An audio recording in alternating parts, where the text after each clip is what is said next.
गुरुवर्य वैद्य प्रवीण प्रभाकर जोशी. काही व्यक्ती यशस्वी होतात, काही व्यक्ती प्रसिद्ध होतात, पण काही व्यक्तिमत्वे अशी असतात जी स्वतःच्या आयुष्यापेक्षा मोठा विचार जगतात आणि स्वतःपेक्षा मोठा वारसा जपतात. पंचकर्म महर्षी वैद्यराज प्र. जोशी हे केवळ नाव नव्हतं, तो होता आयुर्वेदावरचा विश्वास, पंचकर्माचा संस्कार आणि हजारो विद्यार्थ्यांच्या मनात चेतवलेला ज्ञानदीप. तो दीप आजही तेवतो आहे, कारण तो जपणारा एक योग्य पुत्र लाभला. वैद्य प्रवीण प्रभाकर जोशी. वारसा मिळतो, पण वारसा पुढे नेण्यासाठी आयुष्य समर्पित करावं लागतं. 3 दशकांपेक्षा अधिक काळ रुग्णसेवा, पंचकर्म, औषधी निर्मिती, गुरुकुल, ग्रामीण आरोग्य, हजारो पंचकर्म शिबिरे, 15,000हून अधिक विद्यार्थ्यांचे प्रशिक्षण, देशभर व्याख्याने आणि आयुर्वेदाच्या प्रत्येक श्वासाला समर्पित असलेले जीवन. पण या सगळ्यांपेक्षा मोठं आहे त्यांचं गुरुतत्व. याच वर्षी प्राचीन संहिता गुरुकुलाच्या 23व्या गुरुकुलात पूर्ण दिवस सर विद्यार्थ्यांसोबत होते. शेकडो विद्यार्थ्यांनी उभं राहून टाळ्यांच्या गजरात त्यांचं स्वागत केलं. पण इतक्या मोठ्या व्यक्तिमत्वाच्या चेहऱ्यावर गर्वाचा लवलेशही नव्हता. फक्त एक साधेपणा, एक आपुलकी आणि विद्यार्थ्यांविषयी अपार प्रेम. त्या दिवशी त्यांनी एक वाक्य सांगितलं जे कदाचित आयुष्यभर पुरेल. गुरुची सेवा करण्याइतकं मोठं भाग्य दुसरं नाही. आणि जाणून बुजून तर सोडाच, पण न कळतही गुरुचा अपमान होणार नाही याची प्रत्येकानं काळजी घेतली पाहिजे. गुरुचा आशीर्वादच आयुष्य घडवतो. त्या क्षणी प्रत्येक विद्यार्थ्याच्या मनात एक नवीन संस्कार जन्म घेत होता आणि कदाचित सरांच्या संपूर्ण आयुष्याचं सार याच एका विचारात दडलंय. आजही वयाच्या या टप्प्यावर त्यांची धडपड कमी झालेली नाही. आजही प्रत्येक रुग्णाला स्वतः वेळ देणारा वैद्य, प्रत्येक विद्यार्थ्याला स्वतः शिकवणारा गुरु, प्रत्येक व्याख्यानात स्वतः नव्यानं शिकणारा विद्यार्थी आणि प्रत्येक दिवस आयुर्वेदासाठी जगणारा साधक, हे सगळं आजही वैद्य प्रवीण जोशी यांच्यात तितक्याच तेजाने दिसतं. त्यांच्यासाठी रुग्ण म्हणजे फक्त केस पेपर नसतो, तो एक परिवार असतो. त्याच्या वेदना, त्याची आर्थिक परिस्थिती, त्याचा सामाजिक प्रवास हे जाणून घेतल्याशिवाय उपचार पूर्ण होत नाहीत. हे त्यांनी त्यांच्या जीवनातून शिकवलं आणि याच विचारांची एक सुंदर छटा आम्हाला नेहमी वैद्य हरीश पाटणकर सरांच्या शब्दातही ऐकायला मिळते. इदं न मम, हे माझं नाही. जे काही आहे ते सर्व ईश्वरानं दिलेलं आहे. अहंकार जिथे संपतो तिथूनच चमत्कारांची सुरुवात होते. कदाचित हीच भावना या 2 गुरुजनांना एकमेकांशी जोडते. त्यांचं खरं यश आज देशभर कार्यरत असलेले हजारो वैद्य आणि त्यांच्या कार्यातून प्रेरणा घेणारी नवी पिढी आहे. आज दिग्गजांच्या मुलाखती या व्यासपीठावर आम्ही एका मान्यवरांचा सत्कार करत नाही. आम्ही एका परंपरेला प्रणाम करत आहोत. त्या गुरुला ज्यांनी आयुर्वेद शिकवला, पण त्याहून महत्वाचं आयुर्वेद जगायला शिकवला. गुरुवर्य, आपल्या विचारांना, आपल्या सेवेला, आपल्या तपश्चर्येला आणि आपल्या आयुष्यभराच्या साधनेला प्राचीन संहिता गुरुकुलचा साष्टांग प्रणाम. त्यांच्यासोबतचा एखादा किस्सा सांगा मला अगोदर तुम्ही, की हे विद्यार्थी असताना कसे होते. ते चांगल्याच गोष्टी सांगायला सांगितल्या मला त्याने. पण एक टर्निंग पॉईंट असतो, म्हणजे त्याचा जो मुद्दा महत्त्वाचा, आमचं बऱ्याच वेळा त्या विषयावर चर्चा होते. मला माझ्या गुरुजींनी, अण्णा करमरांनी एक टास्क दिला होता की महाराष्ट्रातल्या पहिल्यांदा पुण्यातल्या, कारण पुण्यात सगळ्यात जास्त वैद्य आहेत आणि सगळे खतरनाक आहेत, म्हणजे त्यांच्याकडे तुम्ही जाऊन आले म्हणजे सगळं तुम्हाला आयुर्वेदातलं आलं असं समजा. तर त्याच्या निदानाची पद्धत आणि चिकित्सेची पद्धत ही सगळी लिहून आण. मग त्यासाठी मी बरंच वर्ष, म्हणजे बरेच दिवस राहिलो, बऱ्याच वेळा आलो. कधी 8 दिवस आलो, कधी महिनाभर आलो, कधी 1.5 महिना आलो. म्हणजे इंटर्नशिपच्या काळातला हा सगळा भाग होता. आणि सुदैवाने कोलटकर सर आमच्याकडे बुधवारी महिन्यातून एकदा आम्हाला शिकवायला यायचे नाशिकला. तो एक मोठा आणखीन विषय होऊन जाईल, पण त्याला हे नको. पण सगळं करत असताना वेगवेगळ्या वैद्यांकडे गेलो. वेगवेगळ्या वैद्यांनी काय जवळजवळ बऱ्याच जणांनी हाकलूनच लावलं, हा कोण आला एवढासा पोरगा आम्हाला निदान आणि चिकित्सा विचारायला. पण गोड बोलू नये.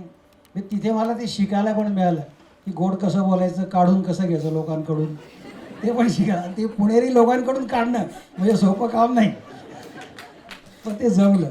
पण एका ठिकाणी माझी अडचण आली. कोलटकर सरांनी सांगितलं की माझी 9:30पर्यंत काही सुटका नाही. त्या तू असं कर, दिलीप गाडगेकडे जा आणि तिथून नानांकडे जा, विलास नानांकडे, आणि तिथून मग तू माझ्याकडे ये. तोपर्यंत OPD वाढलेली संपली असेल. माझ्याबरोबर माझे एक 6 जण बळजबरी मी पकडून आणले होते की ते मला जायचं आहे व माझ्याबरोबर या इंटर्नशिपच्या काळामध्ये माझे जे क्लासमेट होते ते त्यातले बरेचसे माझे सगळे मित्र तो ओळखतो. मग तिथे एक वैद्य होते, त्यांचं नाव नाही घेणार, पण त्या वैद्यांनी आम्हाला दिलं. त्या नांदलांकडे वरती चढल्यानंतर तिला हाकलं की आता आज चतुर्थी आहे, सर गेले चतुर्थी सोडायला, आता सर काही येणार नाही, आता तुम्ही निघा इथून. आता आम्ही सगळ्यात भयानक हट्टी त्या प्राणात त्या काळातले. मग खाली गेलो, लँडलाईनवरून साहेबांना फोन केला की अशी अशी अडचण आहे, आणि त्याने आम्हाला हाकलून दिलं. तो म्हणे तिथेच उभा राहा. 2 मिनटात आलो. 3ऱ्या मिनटाला सर हजर. वरती गेले, काय झालं माहिती नाही. स्वतः विलास नांदल खाली OPDमध्ये. त्यांनी आम्हाला सगळं आमच्या ज्या अपेक्षा होत्या त्या सगळ्या आमच्याशी चर्चा केली. आणि मग मला त्यांनी एक चिठ्ठी दिली की तिथे एक मंजुषा देसाई नावाची माझी विद्यार्थिनी, तिला चिठ्ठी देतो आणि तू केरळला जा, लोकस्वास्थ्य परंपरेचं तेव्हा ते काम पाहिजे, आणि केरळला पण जाऊन ये, तिथलं पण पहा, तुला पंचकर्मच करायचं आहे जर. म्हणून मग मी ती चिठ्ठी घेतली. घरी नाशिकला आलो. अण्णांना सांगितलं की मला असं असं सांगितलं यांनी. मी सगळ्या वैद्यांची निदान चिकित्सा सांगितलं. अण्णामुळे मला यायचं आहे केरळला. माझं केरळ राहून गेलं आणि रामेश्वर राहून गेलं. काशी झाली आणि रामेश्वर राहिलं तर मग मुक्ती मिळत नाही म्हणे. आणि मग मी अण्णा करकर माझ्या गुरुला घेऊन मी 3.5-4 महिने पूर्ण खालचा जो भाग आहे कर्नाटकापासून केरळ तामिळनाडूपर्यंत, मी वडाळकर, विक्रांत जाधव आणि अण्णा, असे आम्ही 4 जण 89-90चा काळ असेल त्यावेळेस आम्ही प्रत्येक जिथे जिथे जे जे आयुर्वेदाचं काम चालतं तिथं ते पाहायला गेलो होतो आणि ते पाहिलं. आणि त्या अण्णांबरोबर ते सगळं, आणि अण्णांची इच्छा पूर्ण करण्याची जी काही मला भाग्य लागलं त्याचं कारण हा माणूस आहे. आणि त्याच्यामुळे मी नेहमी त्याचा आभारी राहील. पुढे धन्यवाद सर. खूप खूप छान पद्धतीने जोरदार टाळ्या वाजूया. इथे आज मुलाखत ऐकायला सुद्धा दिग्गज आलेले आहेत. म्हणजे दिग्गजांची मुलाखत आहे आणि ही दिग्गजांची मुलाखत ऐकायला सुद्धा दिग्गज लाभलेले आहेत. अशातले आदरणीय बावडेकर सर. त्याच पद्धतीने BVG सोबत जी आमची खऱ्या अर्थाने सुरुवात झाली आणि त्या पाठीमागे जो पूर्ण स्ट्रॉंग फोर्स होता मला की हरीश हे आपल्याला करायचंच आहे आणि हे केलंच पाहिजे. आणि असे डे 1 पासून या कन्सेप्टच्या सोबत असलेले, डे 1 पासून माझ्या भक्कमपणे पाठीशी असलेले माझ्या मोठ्या बंधूसारखे आदरणीय दत्ताजी गायकवाड सर आलेले आहेत. त्यांचे जोरदार टाळ्या वाजवून आपण स्वागत करूया.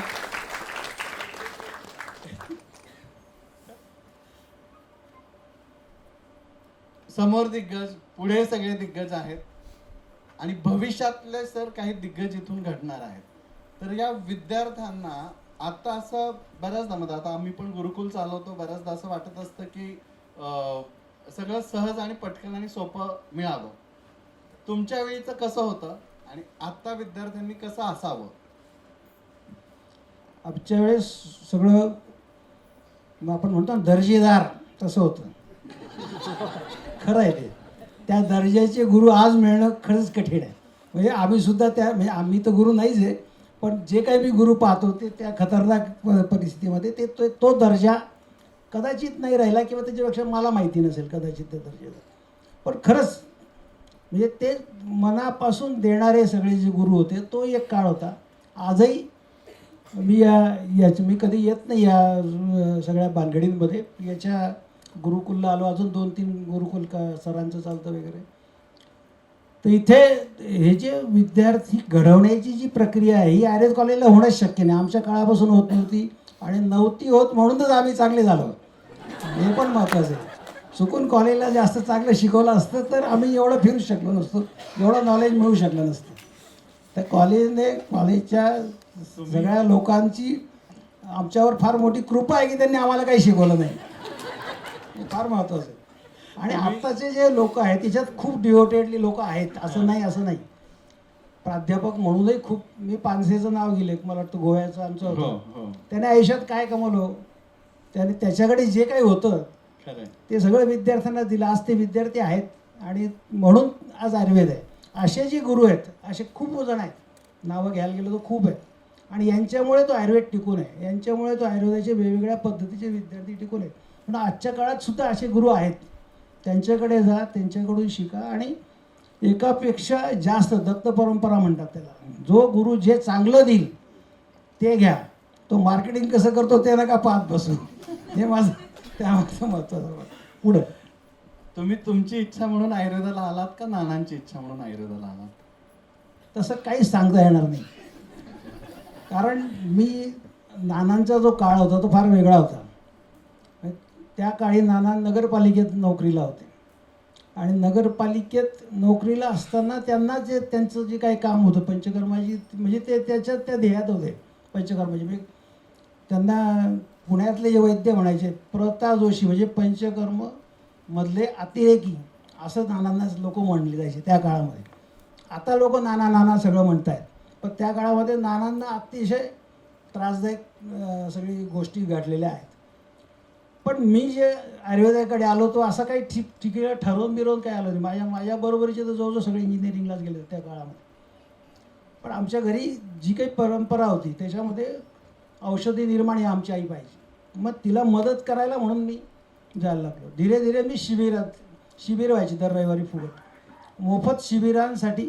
मग कोणतरी रिकामा माणूस पाहिजे, रविवारचं शिबिर असायचं म्हणून आमची जबाबदारी होती की पुड्या बांधून देणे, गोळ्या करून देणे. 12वीला असताना मी अग्निकर्म केलं होतं. मागे एकदा मला वाटतं गुरुकुलमध्ये सांगितलं होतं की मला अग्निकर्माचं काहीच माहिती नव्हतं. शंकरसिंग गिरासे म्हणून तो फोटो तुम्ही आत्ता पाहिला असेल, त्यांनी त्या पेशंटला गप्पा मारता पेशंट फार घाई करत होता. आत्ता माझं अग्निकर्म कर, मला शेतात जायचं, कारण शेतात जाण्याचं खेड्यात शिबिर असायचं. तर त्यांनी सांगितलं की एक पहिल्यांदा थंड शलाका आला त्याच्या गुडघ्याला आणि त्याला विचार बरं वाटतं काय, कुठं दुखतं. मी आपण उचलली थंड शलाका लावली. मग ती इकडे मला बोलवलं, इकडे कानात सांगितलं आता ती गरम स्टोवरची शलाका उचल, जिथं तो ओरलाय दुखतं तिथं ठोकून द्यावं पळून जावं. मी 12वीत असताना त्या पद्धतीचं अग्निकर्म केलं, कारण ते रक्तमोक्षण करत होते. आणि तेही सारं खेड्यामध्ये शाळेच्या समोर रक्तमोक्षण, बस्तीसाठी खड्डं खणायला लागायचं आणि तिथं बस्ती द्यावं लागायचं. त्याच्यामुळे तर ते अग्निकर्म मी उचललं. आपल्याला काय बाकी काय घेणं, त्यांनी सांगितलं म्हटल्यावर करायचं. पटपट 4-5 स्पॉट मारले. तो उठून उभा राहिला, माझ्या नावाने ओरडायला लागला, चटका दिला म्हणून. तोपर्यंत ते आले, कोरफड फिरवून दिली, त्याचं माइंड डायव्हर्ट केलं. त्याला सांगितलं चालून दाखव. त्याने चालताना त्याच्या लक्षात आलं की अरे दुखत नाही आहे. मग गिरासे म्हणे तुला दुखत नाही ना, त्याचंच ट्रीटमेंट होती म्हणे, जा म्हणे आता अग्निकर्म केलं म्हणून. म्हणजे अशा पद्धतीने पहिला अग्निकर्म मी 12वीत केलं. मग नंतर 12वी झाली. मग नानांनी पुण्यात का नाशिक याच्यावरून उद्योग झाला तेही सांगतो. पुण्याचा माझा नंबर लागणार होता पण 8 दिवस उशिरा, म्हणजे 8 दिवस उशिरा ॲडमिशन होणार होती. नाना गेले नाशिकला. तिथं मामा राजपाठक म्हणून नानांचे गुरु. त्याने अरे त्याला अजिबात पुण्याला पाठवायचं नाही, तो वाया जाईल म्हणे, नाशिकमध्येच ठेवा. मग मी नाशिकमध्ये राहिलो. तेव्हापासून नाशिकलाच राहिलो आणि त्या पद्धतीने मग नाशिकलाच राहिलो. आणि त्या नाशिकमध्येच मला कदाचित माझे गुरु होते आणि म्हणून त्यांच्या एका वाक्यासाठी नानांनी नाशिकमध्ये ठेवलं, असंही असेल एखाद्या. सहचारिणी सोबत आज आलेल्या आहेत, आदरणीय मॅडम पण इथे आहेत. लग्न नानांनीच जुळवलं का तुम्हीच ठरवलं होतं? नाही, सुदैवाने नानांनी जुळवलं म्हणून माझं लग्न झालं असं समजायचं. माझा स्वभाव आहे पित्त प्रकृतीचा, संतापी. त्याच्यामुळे अशा मुली अशा 10-10 फूट लांबूनच माझ्या इकडं तिकडं फिरायच्या कॉलेजला असताना सुद्धा. लीना आहे आमच्या, तिला माहिती आणखी. त्याच्यामुळे तो विषयच नव्हता. लग्न मी जुळवलं असतं तर अजून मला वाटतं अजून 2-3 वर्षी 60व्या लागलं असतं. पण ते नानांनी जुळवलं म्हणून ते लग्न झालं असं समजा. आज तुम्ही फक्त दोघं शास्त्रसेवा करत नाही आहात, जवळपास 52 विद्यार्थी तुमच्याकडे येत असतात, राहत असतात आणि सगळ्यांना ते कुतूहलाचं वाटतं की म्हणजे एक एक महिना तुमच्याकडे येऊन पंचकर्म शिकणं, राहणं हा अनुभव हा अनुभव म्हणून कसा आहे? म्हणजे तुम्हाला ते चॅलेंजिंग नाही वाटत काय? किंवा जाणारे सगळेच तेवढं छान शिकून जात आहेत का? आणि गेल्यानंतर पुन्हा तसंच म्हणजे जर कोणी असं पंचकर्म केलं आणि पळून गेले व्यापद निर्माण करून, तर तुम्हालाच तिथं ती मॅनेज करायचीत ना. हो, ते शिकायला मिळतं. किंबहुना हे विद्यार्थी आले ते मला शिकवून गेले, नाही तर मला पूर्वी काय येत होतं? काहीच येत नव्हतं. हे जे काही येतात हे आत्ता आले, हे पूर्वी नानांच्या काळापासून यायचे. नगरपालिकेमध्ये आयुर्वेदिक दवाखाना होता. त्या पहिले नाना ज्या होत्या 25 पैशात 7 दिवसाचं औषध होतं आणि 300 25 पैशात पैशात 7 7 दिवसाचं औषध आणि पंचकर्म मोफत. म्हणजे त्याच्यावर पंचकर्म नानाने मोफत करून टाकलं होतं, कारण सरकारला काही घेणं देणं नव्हतं. तर त्यावेळेसची जी कंडिशन सांगतो, एकच हुसेन नावाचा पंचकर्म करणारा परिचारक आणि एक सुलोचना नावाची बाई, 2 जण आणि 300 पेशंटची ओपीडी. कशी ओपीडी असेल तर नाना टेबलच्या दोघी बाजूला एक एक स्टूल लावायचे. उजव्या हाताने पण नाडी पाहून, नाडी त्यांचा नाडीवर विश्वास नव्हताच, पण पेशंटला नाडी पाहिल्याशिवाय वैद्य चालत नाही म्हणून ते नाडीला हात लावायचे आणि त्याच्या प्रधान वेदना लिहायचे. त्याच्यामध्ये छोटे छोटे उपक्रम होते. जा तू याला बस्ती देऊन टाक, याला नसते करून टाक, याला नाडी देऊन टाक. डाव्या हाताने सुद्धा ते नाडी पाहू शकतो आणि डाव्या हाताने लिहायचे. ते आरोग्यवर्धिनी चंद्रप्रभाचं डाव्या हाताने लिहितो की हाताने ॲट ए टाइम नाना लिहू शकत होते. बापरे. म्हणजे इतकं त्यांचं कॅपॅसिटी. बरं, तिथे एक मोठं टेबल होतं, 25 लोक एका लाईनीत टेबलमध्ये बसू शकतील असं. एकच स्वेदनपेटी होती, एकच संडास होता आणि मोठे मोठे 2-3 रूम, 3 रूम काही 4 रूम होते त्या जुन्या काळात, जुन्या दवाखान्यात. आता 40 बेडचं तिथं मोठं हॉस्पिटल आहे. भारतात कुठेच नाही एवढं मोठं महानगरपालिकेचं, म्हणजे मुंबई महानगरपालिकेचं नाही आहे ते हॉस्पिटल धुळ्यामध्ये. 40 बेडचं, प्रत्येक 15-15 रूमचं. ते नानांनी याच्यातून लोकसंग्रहातून बांधलं. तर पंचकर्म तिथं कसं व्हायचं, तर तो हुसेन फक्त बस्ती द्यायचा. बस्ती दिलेला पेशंट तो हुसेन त्याच्या गुडघा दुखत असेल तर एक हात असं 2-3 हात राऊंड मारायचा गुडघ्याला आणि मग तो शेजारच्याला सांगायचा, तुला काही काम नाही ना, तू उरलेलं गुडघा त्याला मार. पाठीला हात पोचत नाही ना, इकडच्याला सांगायचं तू पाठीला हात मार. त्या काळी स्टोव होता, स्टोववर कुकर चालायचे. कुकर नवीन नवीनच आला होता. मग त्या स्टोववर रॉकेल टाकायला आणि तेल आणायला नगरपालिकेकडे पैसे नव्हते. मग लोक जे त्यातल्या त्यात ज्याला गरज आहे तो बिचारा एक बाटली तेलाची, एक केरोसिनची घेऊन यायचा. असं ते पंचकर्म नानांनी उभं केलं आहे. म्हणजे किती कष्ट होते त्या गोष्टीला. आणि असे रोजचे 150-150 पेशंट पंचकर्माचे व्हायचे. म्हणजे ते बस्तीचा जो बाहेरची टाकी असते ती त्या काळी 5000 लिटरच्या, काय 5000पेक्षा जास्त लिटरची असेल, ती दर आठवड्याला नगरपालिकेला खाली करायला लागायची. इतके बस्ती व्हायचे. म्हणजे एवढा काम त्या ठिकाणी ते झालेलं असल्यामुळे मग तिथे जसं जसं नाव कळत गेलं लोकांना की इथं काहीतरी होतं. आणि बस्ती पंचकर्माचा फायदा काय की आत्ता जसं ते बोलून गेले की लॉंग ॲक्टिंग आयुर्वेदिक, लॉंग ॲक्टिंग बिक्टिंग काही नाही. आता आजच सकाळी मला इथे यायला उशीर का झाला तर एक किडनी स्टोनवाला पोरगा आला, त्याच्या बापानं सांगितलं की आत्ताच्या आत्ता खूप दुखतोय ना, आत्ताच्या आत्ता आज रविवार आहे, कोणी भेटणार नाही, तूच भेटशील म्हणून त्याने आला. मग माझं 6ला निघायच्या ऐवजी त्याला एक बात्रा बस्ती दिला, त्याला आवपिडक स्नेह दिला आणि मग नंतर त्याला दुखणं कमी झाल्यावर घरी पाठवलं. त्यात माझं 1.5 तासाला गेलं आणि म्हणून मला सगळं यायला उशीर. म्हणजे हे जे इन्स्टंट आत्ताच्या आत्ता बस्ती दिल्यावर आत्ताच्या आत्ता बरंच वाटलं पाहिजे. हा जो नानांनी कॉन्फिडन्स दिला, या कॉन्फिडन्सने ते विद्यार्थी यायला लागले. आणि मग त्या विद्यार्थ्यांना जसं नगरपालिकेत मी तुम्हाला ते पेशंटचं उदाहरण सांगितलं तसंच विद्यार्थ्यांचं आमच्याकडे उदाहरण आहे. त्या विद्यार्थ्याला पॉट आम्ही उचलायला लावतो. ते एखाद्या मुलीने घरी कप पैसे उचलले नसेल पण हिने पॉट तिला धुवायला लावतो, तू धु. ती जर धुवत नसेल, नाहीच धुवत मुली, कारण त्यांना आता सवय नाही. आम्ही तिला सांगतो थांब मी धुवून देतो तुला छानपैकी. असं मी हात खाली वाकला का तिच्या लक्षात येत अरे सर धुत आहेत, त्याच्यापेक्षा मग ती गुपचूप धुते. अशा पद्धतीने ते काम करावं लागतं. पहिले आपल्याला करावं लागतं, तेव्हा ते पोरं तयार होतात. आणि मग अशा पद्धतीने मग काय होतं, त्यांच्या स्पर्धा लावून टाकलेली असते. खूप प्रोटोकॉल्स आम्ही तिथं तयार केले आहेत. एका महिन्यात एवढं पंचकर्म कसं येतं त्यासाठी खूप गोष्टी, सकाळी उठलं की पहिले आलं की 7 वाजता सगळ्यांनी वागवट 11-12 अध्याय वाचायचं. म्हणजे सगळ्यांना दोष 3 आहेत, धातू 7 आणि बल 3, एवढं तर नक्कीच येतं ना. उत्तर प्रदेश इकडनं तिकडनं कुठूनही आलेले असतात, काहीच माहीत नसतं आयुर्वेदाचं. मग 11-12 अध्यायामध्ये निदान तयार होऊन जातं, दोषांचे प्रकार तयार होऊन जातात. म्हणजे ते, आणि बाकीचे नुसते तोंड हलवतात, पण मोठ्याने म्हणण्यामुळे का, आता कानातून ऐकून गेलं तरी बरंचसं काम होतं ना. मग धीरे धीरे दुसऱ्या तिसऱ्या दिवशी तो त्याची मानसिकता बदलते, तोही श्लोक बोलायला लागतो. ते श्लोक महिन्याभरामध्ये 11-12 अध्याय पाठ झाला म्हणजे निम्मा आयुर्वेद पाठ झाला असं समजा तुम्ही आयुर्वेदातलं. मग त्याला धीरे धीरे BP घ्यायचं, मग तू नस्य कर. प्रत्येकाला प्रतिमर्श नस्य करायला लागतो 2 थेंबाचं, मग तो ते करायला लागतो. मग शेजारचा येतो, मग त्याला उभं कर. 15-15 दिवशी बॅच असल्यामुळे जो जुना आहे तो नव्याला सांगतो, चला तर मी तुझ्याजवळ उभा राहतो, तू करतो. हे पोरंच एकमेकांना शिकवतात, आम्ही काही कोणाला शिकवायला जात नाही, काही भानगड करत. प्रोटोकॉल्स ठरवले त्याप्रमाणे ते करतात. मग त्यातले नगिने निघतातच, जसे आम्ही पूर्वीच्या काही नगिने होतो तसे ते पण असतात. कोणी पळून जातं, कोणी गुच्चूप लपून बसतं, कोणी इकडे बसून लपून बसतं. मी हळूच त्याला बोलून घेतो, चल रे इकडे रे. मग तो बिचारा येतो माझ्याजवळ, इधर आ. बरेचसे हिंदीवाले असतात. मग तो अगदी उत्साहाने येतो की आम्ही सरक्या बोलणे वाले. मग मी दुसऱ्या दोघांना सांगतो, इसको आज एक बस्ती दे दे. मग त्याला कळत नाही का बरं. मग तो सर क्यों, मुझे तो अच्छा पेट साहब है, मुझे कोई तकलीफ. अरे तू काम नहीं कर रहा है ना, बस्ती लेना पडेगा.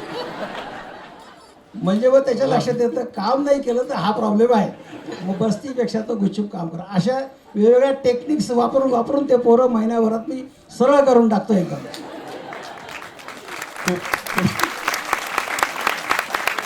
खूपच छान सर, खूप. वैद्य गोपटे सरांकडचे तुमचे अनुभव कसे होते? माझे आता सगळेच गोपटे माझे गुरु होते. म्हणजे त्र्यंबक गोपटे नाशिकला असल्यामुळे विमा गोपटे आणि राभा गोपटे. त्र्यंबक गोपट्यांचा एक तसा मी नंतर त्यांच्याकडे झालं, कारण ते मला इंटर्नशिपच्या नंतरच मी त्यांच्याकडे राहिलो. आणि त्यांचे जे हट्टी वैद्य म्हणतात त्यातले यांच्यावरही खूप त्यांचा जीव होता त्र्यंबक गोपट्यांचा. पुण्यात आल्यानंतर पूर्ण तर ते त्यांचा जो प्रकार होता ना, त्याला आम्ही घाबरून असायचो.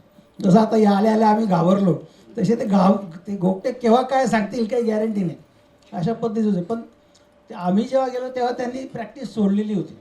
म्हणजे ते सगळं नानांचं काही झालं की ते नानांना सांगायचं.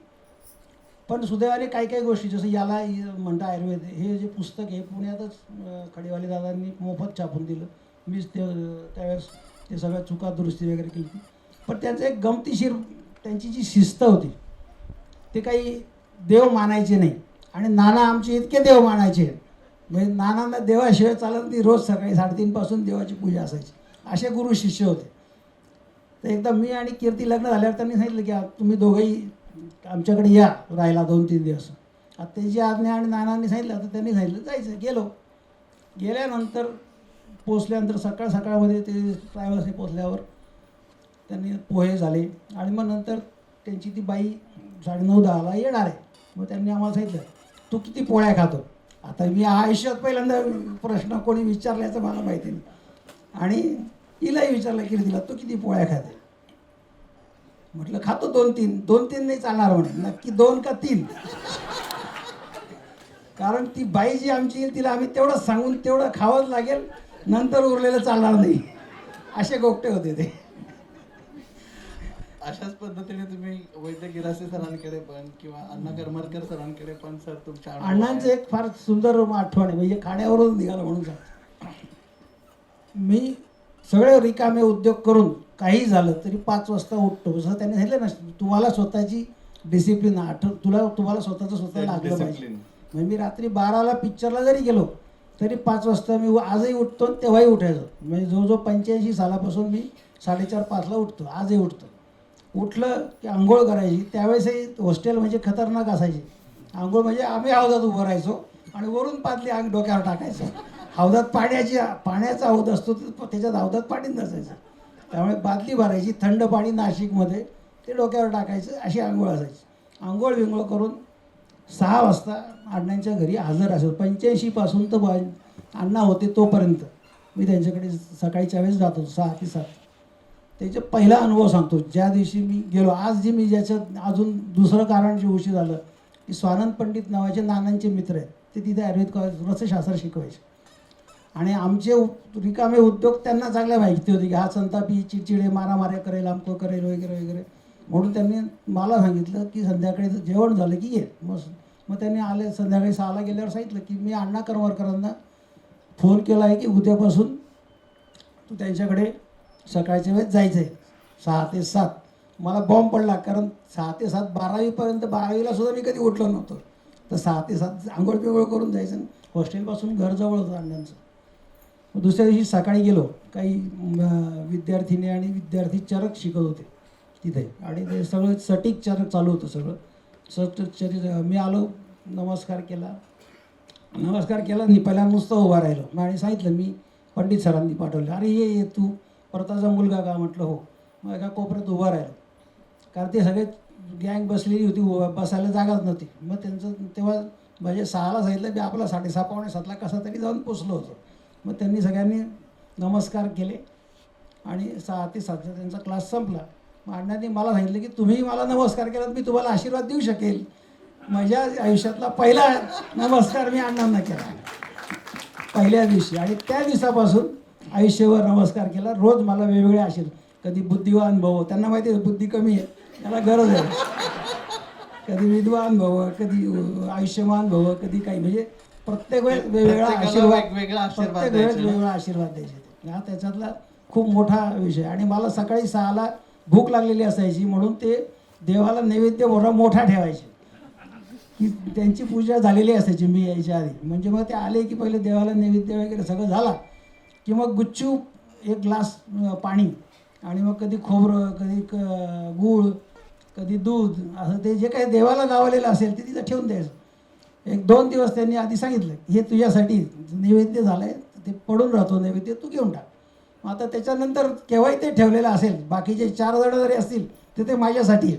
मी पिऊन घ्यायचं आणि पाणी पिऊन घ्यायचं आणि ते तो शिरस्ताच लागला शेवटपर्यंत. मी ते सकाळचा नाश्ता माझा दूध, पाणी, गूळ, खोबरं, त्यांच्याकडे जे काय असेल नसेल ते त्याच्यावर पाणी असं पिऊन मग मी माझं पुढचं जे शिक्षण होतं किंवा जे काही ते बोलायचे. आणि असा काही एक टिपिकल विषय नव्हता, काय डोक्यात आलं ते शिकवायचे. फक्त 6 ते 7मध्ये चरकवाले असायचे. मग नंतर कोणी नसेल तर मग मला नानांना वाघवट आवडतं म्हणून मला त्यांनी सटीक वाघवटाचं स्पेशल वेगळं पण एकदा बऱ्याच वर्ष शिकायला, वेगवेगळ्या पद्धतीने शिकवायला घेतलं. भारी, खूप छान सर. नानांनी वाघभट असं पक्क बसवून शिकवलं का तुम्ही वेगवेगळ्या पद्धतीने शिकत गेला? नानांनी मला काहीच शिकवलं नाही, सगळ्यात महत्त्वाचं. असं बसून कधी शिकत नाही असा त्यांचा कन्सेप्ट होता. नानांनी कधीच विद्यार्थी असे गोळा करून तुम्ही आता वाघोट उघडा, आपण वाघोट वाचू, त्यांचं असं चालतं बोलतं होतं. हा पेशंट होता, याला असं असं केलं, मला असं अशी शंका आली, मग मी करलं आणि मग ते केल्यावर मला आमका. नानांचं चरक, सुश्रुत, वाघोट पूर्णपणे पाठ होतं. पण त्यांनी असं मला सुद्धा वैयक्तिक आणि त्यांच्या विद्यार्थ्यांनी असं काही टिपिकल बसून शिकवलं नाही. पण त्यांची स्टाईल नानांची पूर्ण नानांच्या पद्धतीने होती. ते एखाद्या श्लोकाला सुरुवात करून द्यायची आणि मग बाकीचं मग आपण शोधत बसायचं किंवा त्याला प्रक्रिया करायची. त्यांचं सगळं तोंडीपाठ असल्यामुळे ते सांगायचे हे पा याच्यात काय दिसतं का. किंबहुना आमचे निदानावरून, चिकित्सेवरून तर इतके भांडणं व्हायचे. ज्यावेळेस तेव्हा मन म्हणायचे त्यावेळेस मला बस्ती द्यावं असं वाटायचं. मग मी कसा चूक आहे मला नंतर कळायचं. एका तमक श्वासाच्या पेशंटला सगळं करून झालं आणि ॲक्यूट अटॅकमध्ये तो आमच्याकडे आला.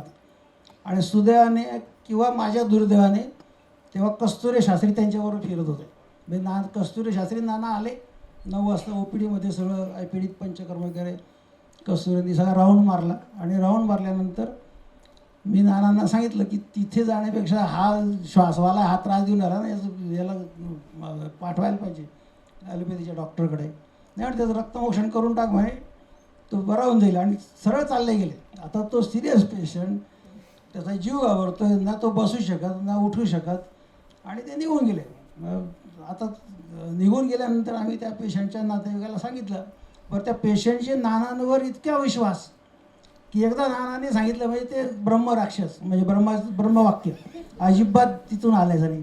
त्याला मी म्हटलं तू जा फिजिशियनकडे, तुला निबोलाइज करावं लागेल, त्याच्याशिवाय ते होणार नाही, तुला पूर्वीपासूनची सवय. नानाने सांगितलं ना ते आधी कर, नाही झालं तर मी जाईल. म्हणजे मग बसल्या बसल्याच आम्ही ते रक्तमोक्षण केलं. आणि काय आश्चर्य, रक्तमोक्षण केल्या त्याला एक 15 मिनिटामध्ये श्वास कमी कमी कमी होत पूर्णपणे तो ठिकाणावर आला. मग त्या पेशंटने सांगितलं मला शीख जरा नानांकडून म्हणे थोडंफार हा त्यातला महत्त्वाचा भाग. आणि मग कस्तुरी आल्यानंतर नानांनी त्याचं उत्तर दिलं, रक्त फेन प्रभवा फुफ्फुसा. हा जर रोज रोज स्टिरॉइड पंप घेतोय आणि बाकीची रक्तदृष्टी करून ठेवली याने, म्हणून रक्त याला आता हे सगळं वाताचं शमन करूनही बरा होत नाही, म्हणजे याला दुसरं काहीतरी विचार, थंडनी बरं वाटत नाही, गरमनी बरं वाटत नाही, उष्णनी बरं वाटत नाही, स्निग्धनी बरं वाटत नाही, हा रक्तप्रदोष आहे. म्हणून याचं रक्तमोक्षण करून टाकलं. आणि ते मी जर सांगत बसलो असतो रक्त फेन प्रभवा फुफ्फुसा नामकं तमकं, तो यांनी केलंच नसतं म्हणे. त्यामुळे करून टाकत तर आपण चाललं गेलो नाही. भारी. दोषांच्या अवस्था ह्या अशाच बारकाईने टिपल्या जातात का? नाना कसे टिपायचे किंवा तुम्ही कसं बघता? वाघवटात सगळ्या अवस्थाच दिलेल्या आहेत, त्याला वेगळं काही गायची गरज नाही. पण त्या अवस्था समजण्यासाठी तो श्लोक नीट वाचला गेला पाहिजे की हे लक्षूल अना आणि प्रसिक असेल तर वामयत अतिसारणं, अगदी सोपं आहे. पण असं सांगितलं तर पोरांना लक्षात येत नाही. म्हणून आम्ही माझी पद्धत वेगळी. मी त्याला लगेच 3 इडियट म्हटलं, एक डायलॉग आहे, हात में लेटर था बाहर गाडी खडी थी.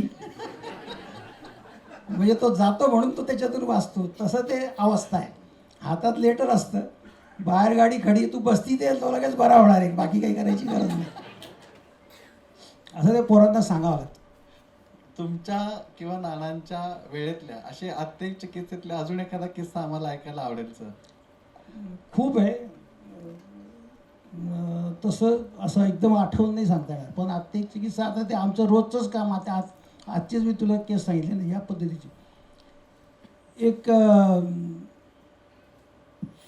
म्हणजे माझ्या काळातली, ते नानांच्या काळात तर खूप गोष्टी घडलेल्या आहेत. माझ्या काळातली एक क्रॉनिक रेनल फेल्युअरमधला पंचभाई नावाचा एक पेशंट होता. आणि त्या पेशंटला आता आमच्या दृष्टीने मूत्राची उत्पत्ती पक्वाशयात होते वगैरे वगैरे, जे जास्त अभ्यास केल्यामुळे झालेले घोटाळे जे होतात ते सगळे होत होते. पण तो पेशंट काय सांगायचा की खूप खाज येते पाठीला आणि उलटीसारखं वाटतं. आता आम्हाला वाटलं जर क्रिएटिनिन वाढले तर मळमळ उलटी होणार आहे, खाज येणारच आहे, कारण थोडंसं मॉडर्नचं आहे अभ्यास विनाकारण करून ठेवलेलं असल्यामुळे. मग ते गोमन द्यायचं कसं? द्यायचं नाही. मग त्यांनी आम्हाला सांगितलं की याला छोटंसं दूध भात दही भात खाऊ घाल आणि एक मदन फळाच्या 2 पुड्या देऊन दे. झालं वामन तर झालं, नाही झालं तर काही टेन्शन घ्यायचं कारण नाही, त्याला जाऊ दे त्याच्या पद्धतीने काय करायचं ते. आम्ही त्याला बऱ्यापैकी त्या पेशंटला कंट्रोल आणलं होतं. क्रिएटिनिनने त्याचं 7 वरून 3.5 4पर्यंत आम्ही आणलं होतं. पण त्याच्या पुढचं जे कार्यक्रम आहे तो त्याचा काही होत नव्हतं. आणि हे लक्षणांमध्ये अग्निमांद्य आणि भूक लागणं नाही, त्याच्यामुळे परत तो डिटोरेट होतं. मग त्यांनी सांगितलं म्हणून आम्ही दही भात दही खिचडी खाऊ घातली. आणि दही खिचडीच त्या खाऊ घातली, कारण त्यावेळेस मेसवाले मिळण्यासारखं तेच होतं. एकदम पातळ खिचडी खाऊ घातली. आणि आमच्याकडे एक पद्धत आहे सद्यवमन नावाची, त्यात पुडी मदन फळाची पुडी केलेली असते. मग पहिली पुडी दिली आणि त्याला 15 मिनिटानंतर परत दुसरी पुडी दिली. मग पहिल्या पुडीनंतर त्याचा भयानक जीव घाबरायला लागला, कारण त्याचा उत्क्लेश निर्माण होत असेल किंवा काही आणखीन त्याची संप्राप्ती घडत असेल. मग भयानक अस्वस्थपणा. मग BP मोजायला गेलो तेव्हा मग आता ते BP आणि 2 मदन फळाच्या पुड्या आणि ते मीठ आणि ते सगळं चिकट खिचडी बाहेर आली. आणि ती खिचडी बाहेर आल्यानंतर त्याचा सगळं जीव घाबरणं अस्वस्थपणा कमी. म्हणजे या एका पेशंटसाठी आम्ही 4.5-5 तास पेशंट आम्ही 2 जण 3 जण असे सगळे होतो.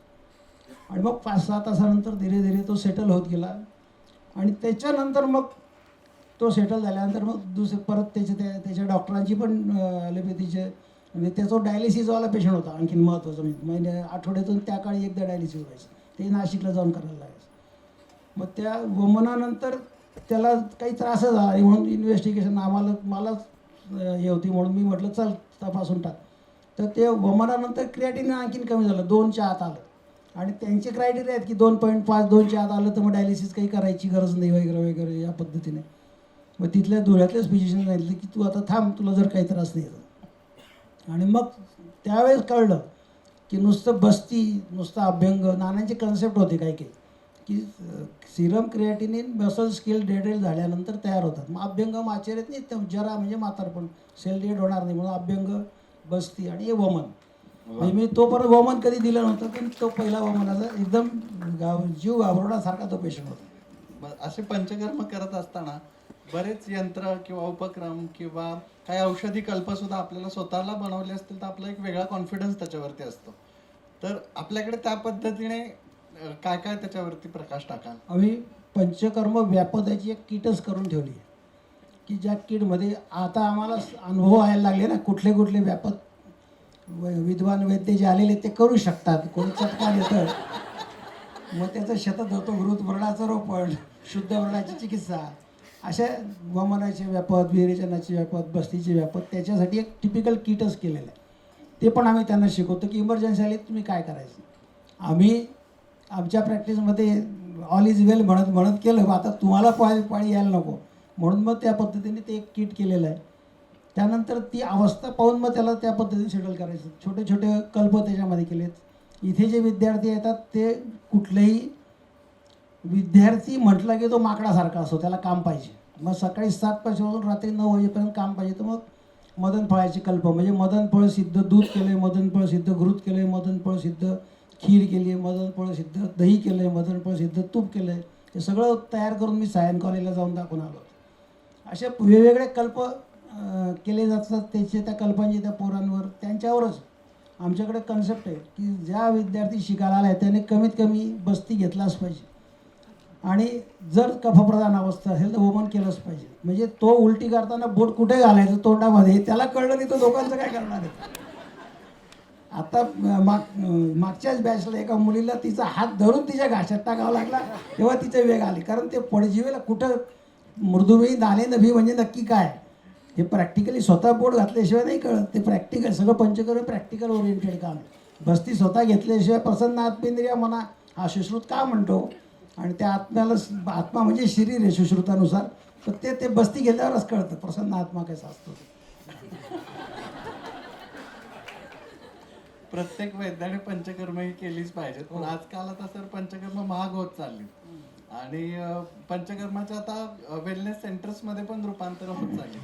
एका बाजूला नानांचा अगदी 25 पैशात किंवा मोफत पंचकर्माचा विचार आणि दुसऱ्या बाजूला आता समाजामध्ये वेलनेस सेंटरच्या नावाखाली होत असलेली पंचकर्मांचा विचार, याच्यात तुम्हाला काय तफावत जाणवतं? तफावत तर भरपूर आहे. त्याचा आपल्याला पदार्थ विज्ञान त्यासाठी शिकवलं आहे. त्या फिजिक्स हे फार कठीण आहे, पण पदार्थ विज्ञान फार सोपं आहे. ते पंचकर्म जे केलं जातं नानांचं ते सामान्य विशेष सिद्धांत आहे. म्हणजे सामान्यतः अशा पद्धतीने तुम्ही केलं पाहिजे. चरकाने म्हटलं नाही सगळं राजाला करावं आणि आमच्या मास्तरांनी तेवढंच डोक्यात ठेवलं की पंचकर्म हे राजासाठी आहे, सामान्य माणसापर्यंत आलं नाही. मग तिथं खाली लिहिलं आहे की तुम्ही जे जे तुमच्याकडं साहित्य असेल त्याचा वापर करून गरिबालाही करू शकतात. मग नानांनी त्यांचं साहित्य, तिळाचं तेल महाग आहे, गोडं तेल, सरकीचं तेल आहे ना, वाताला तेल आहे, वातस्थानाला बसती आहे ना, मग तेल वापरा. तुमच्याकडे काय आहे, सरकीचं तेल आहे, तुमच्या एरियात काय उगवतं त्याचं तेल तुम्ही वापरा. तिकडं नागपूरकडे राईस बँड येतं ते तुम्ही लावा. त्याला जास्तच खुमखुमी असेल तू तिळाचं तेल घेऊन ये बाबा तुझ्या घरून, आम्ही तयार करून देतो सिद्ध तेल. सिद्ध घृत घेऊन ये, आम्ही सिद्ध घृत करून देतो. हे सिद्ध घृत सिद्ध तेल करायचे त्याची पद्धती. आणि राहिला वेलनेस सेंटर वगैरे याच्या ज्या गोष्टी आता सध्या पोरं लाखो रुपये कमवून हॉस्पिटल टाकतात आणि मग नंतर 2-4-6 महिन्यामध्ये त्याचं बराच वेळा व्हॉट्सअपला तर माझं टेबल विकायचं आहे, माझी पेटी विकायची, माझं अंक विकायचं आहे. तर यांनी बेसिक अभ्यासच केला नाही, तर यांना विकावंच लागणार आहे की नाही. तर ते भानगडीत तुम्ही तरी करू नका असं माझं प्रमाण आहे. तर त्याला आम्ही शो आणि धन म्हणतो. म्हणजे शो करायचा, धन मिळवायचं जे काम आहे ते बंद करा. त्याच्यामुळे पैसे हे ज्याच्या त्याच्या नशिबानेच मिळतात, लक्षात ठेवा. एखादा तुमच्याकडे आमचे नानल सरांचा एक मी नाशिकला असताना नानल सर यायचे नाशिकला, रमेश भाऊ नानल. तर त्यांनी एक आमचा एक मित्र आहे तिथे, त्याचं नावही मी दमून घेतो, अतिशय हुशार आहे पण त्याची प्रॅक्टिस काही तेवढी चालली नाही. तर नानल सरांनी एकदा माझे एक गुरु त्यांच्याबरोबर मी तिथं उभा होतो आणि त्यांचं सगळं गप्पा चालू, कारण मी त्यांच्या दृष्टीने किरकोळ छोटासा स्टुडंट म्हणून. तर त्यांचं वाक्य मला अजूनही आठवतं, गधे गुलगुले खाऱ्यावर पंडित भुके मर रहे. हे नांदेड सरांचं त्यावेळेसचा वाक्य 1819. तर ही परिस्थिती या वेलनेस सेंटरला आहे की ज्यांना येतं त्याच्याकडे साहित्य साधना नाही, ज्याच्याकडे पैसा आहे त्यांना अक्कल नाही, त्याच्यामुळे ते तसंच चालत राहणार आहे. पण जो जेन्युइन आहे तो टिकतो, तो उठतो आणि तो काम करतो. आणि असं सगळीकडे आजकाल दिसतंय. त्यामुळे या वेलनेस सेंटरचे अजिबात उलट, ते जितके व्यापत करतील तेवढे आपले पेशंट वाढतील. सगळ्यात जास्त आयुर्वेदाकडे रामदेव बाबा काय म्हणतो, लौकी बी खा, हे बी खा. मग त्याच्याने उलट्या झाल्या की तो कोणाकडे येणार आहे? माझ्याकडे येणार आहे. रामदेव बाबाचे आभार की त्याने माझ्याकडे पेशंट पाठवला. तो पेशंट माझ्याकडे पाठवायला दुसरं कोण येणार आहे? बरं, ॲलोपॅथीवाला म्हणतो की मला यातलं काही कळत नाही आयुर्वेदातलं, तू आयुर्वेदिक डॉक्टरला जाऊन विचार. मग तो कोणाकडे येईल? मला ज्याला माहिती ते माझ्याकडेच येणार आहे. त्यामुळे माझ्याकडे आल्यानंतर मी त्याचं व्यवस्था पाहतो. खूपच छान सर. आणि मगाशी तुमच्या चित्रफितमध्ये पण आम्ही ऐकलं आणि मागच्या वेळी पण आपण भेटलो होतो तेव्हाही तुम्ही सांगितलं होतं की हे सगळं आपल्याला ज्याच्या जेवढे नशिबात आहेत तेवढे पैसे मिळणारच आहेत. आपण शास्त्रसेवा केली पाहिजे, गुरुसेवा केली पाहिजे आणि कळत न कळतही आपण गुरूंचा अपमान नाही केला पाहिजे. आपण पांचाभाई दामनिया सरांसोबत पण छान एकत्र होतो, आपण छान अश्विनी कुमार यज्ञ केलात. एकूणच या अनुषंगाने आत्ताच्या विद्यार्थ्यांना शास्त्रातल्या अध्यात्माचं महत्त्व, गुरुचं महत्त्व, किंवा आपण म्हणूयात की या सगळ्या गोष्टींकडे त्यांनी कोणत्या दृष्टीने बघावं? कठीण प्रश्न आहे, पण उत्तर द्यायचा प्रयत्न करतो. तुम्ही जसं जसं वागत जातात किंवा जसं जसं तुम्ही जगत जातात, जगता जगता तुमच्या लक्षात येतं की अरे याचं असं घडलं होतं, त्याचं तसं घडलं होतं, किंवा ते काही तुम्हाला दिसतं ते. आता माझ्या घरातच नानांचं त्या गोगट्यांबद्दल गुरु म्हणून इतकं अतिरेकी प्रेम होतं की गोगट्यांना जोपर्यंत पुरस्कार मिळत नाही तोपर्यंत मी घेणार नाही, इथपर्यंत त्यांचं सगळं आम्ही आमच्या लहानपणापासून पाहत आलो आहे. आणि आमच्याकडे बरेचसे वैद्य यायचे, बरेच राज्यातले जिल्ह्यातले वगैरे वगैरे, त्या सगळ्या वैद्यांना मी पाहत आलो आहे. वैद्यांचा स्वभाव पाहण्यापेक्षा वैद्यांकडे जे काही चांगल्या गोष्टी, प्रत्येकाकडे वेगळं वेगळं काहीतरी शिकण्यासारखं असतं. तर अण्णांनी मला हे जे मी पूर्ण भारत फिरलो आहे बरं का. म्हणजे काश्मीर, कन्याकुमारी, तेव्हा काश्मीर होते तो भयानक परिस्थिती ती, तो तरी त्यांनी सांगितलं म्हणून मी जाऊन आलेलो आहे. तर केरळ, तामिळनाडूमध्ये ते मातीमध्ये हातपाय बुडवून ठेवण्यापर्यंत ते कुठे एक सेंटर. तर ते सगळं सांगत असताना अशा काही गोष्टी घडलेल्या असतात की ते आपल्याला कळत समजत नाही काय होतं काय नाही ते. आणि मग ते कधीतरी क्लिकआउट होतं. आमचा एक मित्र आहे, म्हणजे खूप अजूनही मला फार वाईट वाटतं की तो आमच्या कोलटकर सरांचाच विद्यार्थी होता, की तो त्याच्यानंतर अण्णांचा पण होता, त्याच्यानंतर तो पंचभौतिककडे होता सगळं. पण काहीतरी एक स्टेटमेंट करायचं किंवा काहीतरी बोलायचं अशा पद्धतीने तो करत होता. आणि तो आमचा फार जीवाभावाचा मित्र होता. म्हणजे आवृत्तवाद आहे किती कठीण आहे, आणि ते आवृत्तवाद शिकवायला कोलटकर सर आम्हाला आले होते नाशिकला. दर बुधवारी यायचे, 1-1.5 तासात त्यांनी सगळं वाघबटातलं कसं आवरण असतं, काय असतं वगैरे वगैरे सगळं कळलं. आणि नंतर आम्ही हॉस्टेलला आलो. म्हणजे तो किती हुशार होता याच्यासाठीचं ते उदाहरण आहे. म्हणजे याचा अर्थ, पण त्याच्यामधली जी इगो होता, तो इगोच्यासाठी तुम्हाला मुद्दामून सांगण्याचा उद्देश आहे की तुम्ही त्या गोष्टी टाळायला पाहिजेत. की तो आल्यानंतर त्याने मला विचारलं, असंच माझ्यापेक्षा 4 वर्ष सिनियर असेल, काय तुला काय कळलं? मग अमकं झालं, तमकं झालं वगैरे वगैरे असा सगळा विषय झाला. मी तुला 2 मिनटात पित्तावृत्तवाद म्हणजे काय सांगतो. म्हटलं सांग. मग त्याने सांगितलं की तू हिंदी सिनेमा पाहतो का? म्हटलं पाहतो. काय असतं? म्हणे एक हिरो असतो, एक हिरोईन असते आणि एक विलन असतो. मग शेवटचा सीन तुला आता आठव म्हणे. मग मी म्हटलं हां काय असतं? म्हणजे शेवटच्या सीनमध्ये विलन काय करतो, हिरोईनला पकडतो, हिरोईन मोठ्याने ओरडते बचाव बचाव, म्हणजे पित्ताचे लक्षणं दिसतात. हिरो तिला पकडतो म्हणून त्याला फार आनंद होतो, म्हणून तो पण त्याचे जोरजोराने हसतो, म्हणून त्याचे लक्षणं दिसतात. मग पित्ताचे लक्षण, हिरोईन म्हणजे पित्तासारखी सुंदर असते ना, आणि विलन म्हणजे वातासारखा, म्हणजे पित्तावृत वाताला, पित्ताला वादाने आवृत केलं आहे. मग तो जो हिरो आहे म्हणे समोर उभा, तो त्या हिरोईनचं तोंड दाबेल का या विलनचं याला ठोसा मारेल? याला पित्तावृत वाताची चिकित्सा म्हणतात म्हणे. म्हणजे वाताचं आवरण काढल्यावरती हिरोईन ओरडणं बंद करणारच आहे ना.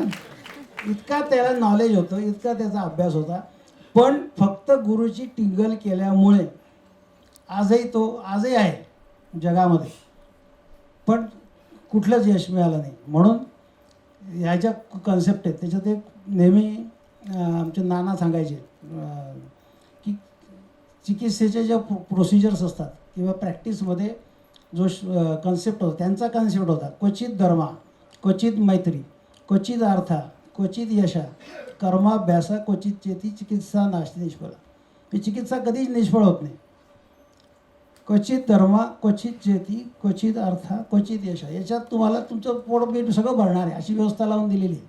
पण ते धर्माचार्य जे आहेत, जैन साधू किंवा तुमचे जे काही गुरु असतील त्यांना तुम्ही अगदी निस्वार्थपणे मन लावून त्यांची चिकित्सा केली ते तुमचे PRO होतात. तुम्हाला माणूस PRO लावायची गरज नाही, ते सगळ्या जगाला सांगतात याच्याकडे जा, मी सांगतो तो तुझं बरं करेल. आणि जेव्हा गुरु सांगतो, एखादा महाराज सांगतो, तेव्हा तो पेशंट ऐकतोच.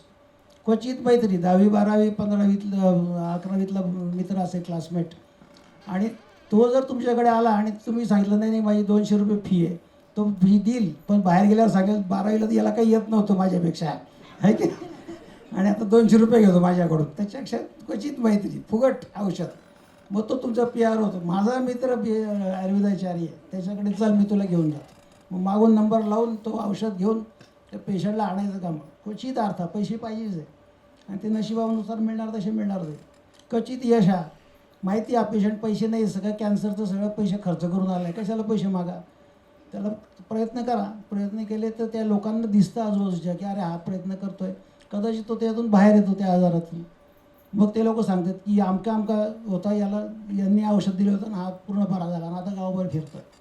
कर्माभ्यासा, उत्तरबस्ती कधी केला नाही, रक्तमोक्षण कधी केलं नाही, प्रोसिजर्स कधी काही काही राहून गेल्या आहेत प्रॅक्टिसमध्ये किंवा कॉलेजमध्ये शिकताना. मग शिबिर, आमच्याकडे आम्ही शिबिर लावतो, रक्तमोक्षण शिबिर. आता धन्वंतरी जिल्हा कमीत कमी 1200 ते 1500 लोकांचं 2 दिवसात 3 दिवसात आम्ही रक्तमोक्षण करतो. मग त्या पोरांना 1500 रक्तमोक्षण जर तुमच्या हातून साफ झाले तर तुमचं रक्तमोक्षण म्हणजे तुम्ही बॉस होणार नाही. मानेपासून एखाद्या ज्युबिलेरनपासून अंगठ्या नखापर्यंत कुठेही तुम्ही रक्तमोक्षण करू शकता. कर्माभ्यास, क्वचित चेती, चिकित्सा नास्ति निष्फला, हा कन्सेप्ट घेऊन आम्ही त्या सगळ्या ह्याच्यात काम करतो. आणि त्याच्यामध्ये ती गुरुची जी परंपरा आहे, गुरुचा जो कन्सेप्ट आहे ना, तो तुम्हाला स्वतःला अनुभव येईल. आणि तुम्हाला काय सांगतोय की सगळ्या पोरांना आपल्या आयुर्वेद कॉलेजच्या सवय आहे की आयुर्वेद कॉलेजच्या मास्तरांना शिव्या देणे. हा मास्तर म्हणतात पोरं चांगले नाही, पोरं म्हणतात मास्तर चांगले नाही. कुठंतरी दोघं समोर समोर बसायला पाहिजे, नक्की कोण चांगले होते कळेल. खरंच सर, खूपच छान. तुमच्या बरोबरच्या गप्पा संपूच नाहीत असं वाटतात, पण तरी सुद्धा काही वेळेची बंधनं आहेत आपल्याला. त्यामुळे काही विद्यार्थ्यांसाठी आता तुम्ही खूप छान एंडिंग करतच आलात की एकदाचं काय ते शिक्षकांना आणि विद्यार्थ्यांना पुढं समोरासमोर बसवलं पाहिजे. बावडेकर सरांसमोर बसवले तर पळूनच जातील. पण तुमचं भाग्य, बावडेकर नुसते दिसले आणि त्यांना नमस्कार जरी केला तर तुमचं आयुष्य कुठल्या कुठे चाललं जाईल. तो जो ओरा असतो म्हणतो ना आपण, तो ओरा आणि तो कन्सेप्ट, तो जेव्हा तुम्ही जेव्हा अनुभवाल ना तेव्हा तुमच्या लक्षात येईल की त्या माणसाच्या समोर तुम्ही जाणं आणि तो ओरा तुम्हाला मिळणं ते तुमचं भाग्य आहे. आत्ता तुमचं भाग्य असं मी माझं वैयक्तिक मत आहे. खूपच छान सर. आणि गुरुकुलवरती त्यांचं प्रेम दोघंही सर आणि मॅडमचं नेहमीच आहे. गुरुकुलच्या कित्येक सत्रांना त्यांनी स्वतः येऊन विद्यार्थ्यांनाही घडवलेलं आहे. मी प्रेक्षकांमधूनही काही प्रश्न इच्छित करत आहे. कोणाला काही विचारायचं असेल सरांना, कारण मी तुम्हाला म्हटलं तसं ही एक आपली घरगुती आणि कौटुंबिक मुलाखत आहे. आपण दिग्गजांच्या मुलाखतीमध्ये आपल्याकडे एवढे दिग्गज येत आहेत आणि आपल्याला ते आशीर्वाद देत आहेत, हीच खरं तर खूप मोठी गोष्ट आहे. आज धुळ्यावरून सर आलेले तिथे, ते उपाशी सकाळपासून बरं का. पुढं ऑडियन्सचे काही प्रश्न असतील तर आपण घेणार आहोत. विवेक सर माईक देतील तिकडे सगळ्यांना. हो, अच्छा, ऑडियन्स मध्ये पहिलेच बावडेकर सर आहेत. एकदाच काय ते गुरु आणि शिष्य समोरासमोर होऊन जाऊ द्यात. हां, मला एक याच्याबद्दल बोलायचं. हां, अरविंद सरांबद्दल बोलू. बोला ना सर. मी कधीच तुला भेटलो नाही, आज पहिल्यांदा मला वाटतं अरविंद कडूसला भेटलो. आणि कडू सर आणि मॅडम दोघांनाही मी कधीच भेटलो नाही, पण भरपूर नाव ऐकून होतो. म्हणजे कसं असं ना, कदाचित आता डोक्यात नसेल. आत्ता 1-2 महिन्यापूर्वी 1.5 महिन्यापूर्वी असंच एक गुरुकुल झालं. तिथे आमचे नगरमधले सगळ्या आम्ही नगरला गेलो. नगरला काही इमर्जन्सी यांच्या नातेवाईकांमध्ये पक्षाघाताचं वगैरे होतं, ते सगळे वैद्य गोळा झाले. राग मानू नको, पण मी माझं वैयक्तिक मत सांगतो, कारण मी फक्त तुझ्याबद्दल ऐकून आहे. तर सगळ्या गप्पा टप्पामध्ये असं असं झालं. म्हटलं असं जायचं आहे. तिथे एक वैद्य होता, तो दशमूळ, मी दशमूळ तयार करतो का दशमूळ देतो. म्हटलं तुला 10 मूळ ठीक आहे, बेलफळाचं तू काय करतो, अख्खं एवढं मोठं झाड उचलतं, त्याची मुळं काढतो का, सगळे मुळं तुझ्या येतात का. तर हां म्हणे माझ्याकडे सगळे दशमूळ आहे. म्हटलं तू एकदा अरविंद कडूस म्हणून आहेत, त्यांना जाऊन भेट. 10 मुळं खरंच मिळतात का आणि त्यांच्याकडे आहेत का. त्यांच्याकडे असतील तर तुला मग आम्ही मानू की बा खरंच दशमूळ भेटतात. तर त्याने त्या नेलं, त्याचं नाव कडूस नाही म्हणे, खडूस आहे म्हणे. आणि मग मी त्याला त्याचं उत्तर सांगितलं की तो त्याच्या पद्धतीने आणि त्याच्या आनंदामध्ये जगणारा वैद्य जो पाहायला पाहिजे तो हाय. मी जरी त्याला पाहिलेलं नसलं तरी तो त्याच्या धुंदीत जगणारा वैद्य म्हटलं. त्याच्यामुळे तू कसाही बोलला तरी तू त्याला जाऊन भेट, आणि तो जे काम करतोय ते जर काम तू करू शकला तरच तू पुढे जाशील. नाही तर तू एवढं 10-12 काय 5 एकर 7 एकर आमके झाडं लावले तमके झाडं लावले, हे सगळे जाळावे लागतील आणि आईवडिलांना याच्यात करेल. नवीन पोरगा आहे तो. खूप छान. त्याच्यामुळे म्हणून पडलं की तू खडूस असलं तरी तू खडूसच राहा. बोलो. बावडेकर सर प्रश्न विचारतायत. प्रवीण माझा खूप जुना मित्र आहे. त्याला चेष्टा करायची असली की तो मला गुरु म्हणतो. त्याच्या कॉलेजमधल्या कथा सांगणार नाही, कारण तो माझे सांगेल ही भीती आहे मला. प्रवीण, एक गंभीर प्रश्न थोडासा. तू थोडा आम्ही तुला करतोय कारण आम्ही प्रवीणचा असं आहे की तो माझा छोटा भाऊ आणि लीनाचा मोठा भाऊ आहे. असे आमचं नातं वेगळंच आहे. तर तू गिरासे, TM गोगटे, नाना, अण्णा करमरकर या चौघांना एकत्र पण भेटले नाहीस. त्यांच्या चर्चातनं तुला काय मिळालं? प्रत्येकाचं काम. एक छोटा अनुभव माझा आहे आणि ते कसे घालून बोल तुझा अनुभव सांग. नाही, नको. हा. ह्या तिघांच्या ज्या चर्चा व्हायच्या आणि त्या काय पद्धतीने झाल्यात, हो. तू अनुभवल्यात, मी अनुभवल्यात. त्याचा पहिला अनुभव सांगतो. गोगट्यांना, नानांना खडीवाल्यांनी एक पुरस्कार दिला पंचकर्माचा, आणि तो नानांनी नाकारला. कारण तर गोगट्यांना पहिले पुरस्कार दिला पाहिजे, कारण त्यांनी पंचकर्मही गोगट्यांनी इथं अवतरण केलं असं म्हटलं तरी चालेल. आणि काही वैद्यांचं त्यांना नकार होता, कारण गोगट्यांचं सगळ्या वैद्यांना शिव्या देण्याचं त्यांचा स्वभावच होता. ती जोरात उद्धटासारखे, म्हणजे त्यांच्या पद्धतीने ते बोलायचे. त्यामुळे ते काही काम होत नव्हतं. मग त्यांचा तो ठरला की गोगट्यांनाही पुरस्कार द्यायचा. नाना ते कारण खडीवाले दादांचं नानांवर अतिशय प्रेम होतं. म्हणजे नाना सांगतील ते काम, असं ते सगळा कार्यक्रम होता. आणि त्यासाठी जबाबदारी मग ते गोगट्यांना सांभाळणं हा फार मोठा कार्यक्रम होता. ती जबाबदारी कोणावर, तर ती जबाबदारी या माणसावरती. आणि त्या 3 दिवसामध्ये याचे इतके सडेगोपळ करून सोडलं, पण ह्या माणसाने एकही गोष्ट त्यांनी सांगितली आणि झाली नाही असं त्या 3 दिवसात कधीच घडलं नाही. म्हणजे सकाळी 5:30-6 पासून तर रात्री हे खायचं ते, हे पाहिजे इथं पाहिजे तिथे, म्हणजे अशा सगळ्या गोष्टी. अगदी चंद्रशेखर जोशींकडे जेवायला गेलो होतो तिथून सगळ्या गोष्टी मिळते. तर म्हणजे ती सेवा, जी गुरुची सेवा कशी करायची, तर तो सांगायच्या आत ती वस्तू तिथं समोर पाहिजे, हे शिकण्यासारखं आहे. गिरासे हे खेड्यातले वैद्य होते. ते आठवड्यातून एकच दिवस प्रॅक्टिस करायचे. शंकरसिंह गिरासे नावाचं तक्रारजिष्ट नावाचं औषध त्यांनी केलं होतं, त्याला पुरस्कारही मिळाला होता. ते जे आत्ता तू सांगितलं की श्रीमंत वैद्य आणि गरीब वैद्य, त्यातलं ते गिरासे श्रीमंत वैद्य होते. टायफॉईडचा त्या काळात टायफॉईड खूप मोठा होता, त्यामुळे ते 5,000 रुपये टायफॉईड बरा करण्याच्या आधी घ्यायचे आणि 5,000 रुपये टायफॉईड बरा झाल्यानंतर घ्यायचे. अशी त्या काळात उदराची चिकित्सा असायची. टाळ्या झाल्या पाहिजे. यकृतोदराचे पेशंट होते, तर 5,000 रुपये यकृतोदराच्या आधी आणि 5,000 रुपये यकृतोदर बरा झाल्यानंतर.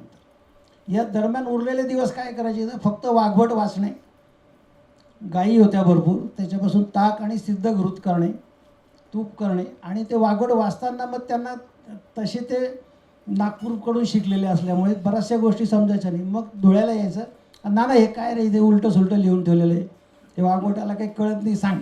मग नाना त्याला सांगायचे, नाही असं नाही, त्याचा अर्थ असा होतो वगैरे, असे गप्पा मारत काम चालायचं. मग खेड्यांमध्ये रविवारी शिबिर झाले तर शिबिर झाले. म्हणून गिरासे हा विषयच वेगळा होता. म्हणजे तो त्या पद्धतीनेच ते त्यांची आयुष्यभर त्या माणसाने तीच प्रॅक्टिस केली.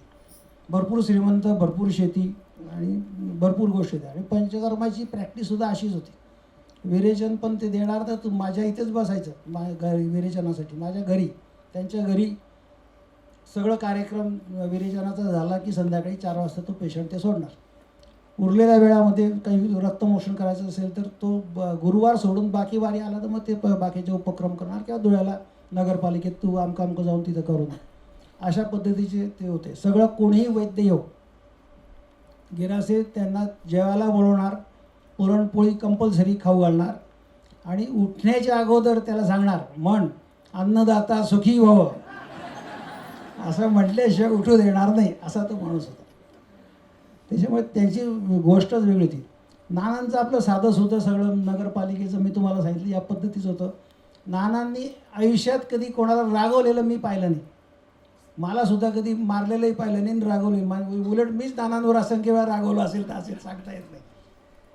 त्यामुळे त्यांचा जो स्वभाव आणि नानांचा जो देवाशी कनेक्शन होतं, नाना कुठलीही गोळी काढून, म्हणजे असंख्य वेळा माझी इतकी फसगत झाली आहे, एखाद्या पेशंटला मी अमृतवटी किंवा काही एखादी गोळी दिली 2-2 गोळ्या 3 वेळा, आणि तो पेशंट काही बरं वाटलं नाही म्हणून यायचा, किंवा OPDमध्ये नाना असे एका जागी गुपचूप बसून प्रॅक्टिस कधीच केली नाही त्यांनी.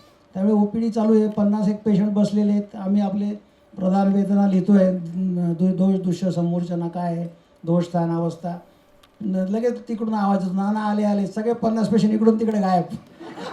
आमच्याकडे एकच पेशंट, तोही सांगतो जाऊ का. अशी परिस्थिती त्या काळी पण होती. त्यामुळे त्यांचं निदान एकदम 1 मिनिटाचं व्हायचं, नुसतं त्याला हात दाबायचा आणि मग तसंच ते गोळीचं होतं. अमृतवटी उचलायची. आता मीच त्याला 7 दिवसाची अमृतवटी 2-2 वेळा 3 वेळा दिलेल्या आहेत. आणि मग तो पेशंट आल्यानंतर नाना तिथूनच डब्यातून हात काढायचे, मूठभर कागदामध्ये टाकायचे आणि त्याला सांगायचे, हे 4-4 वेळा तासाने घ्या, 3ऱ्या डोसला तू बरा होऊन जाशील. आणि तो खरंच 3ऱ्या डोसला बरा व्हायचा आणि यायचा परत. आम्हाला वाटायचं की झालं अमृतवटी मी पण दिली, याने पण दिली.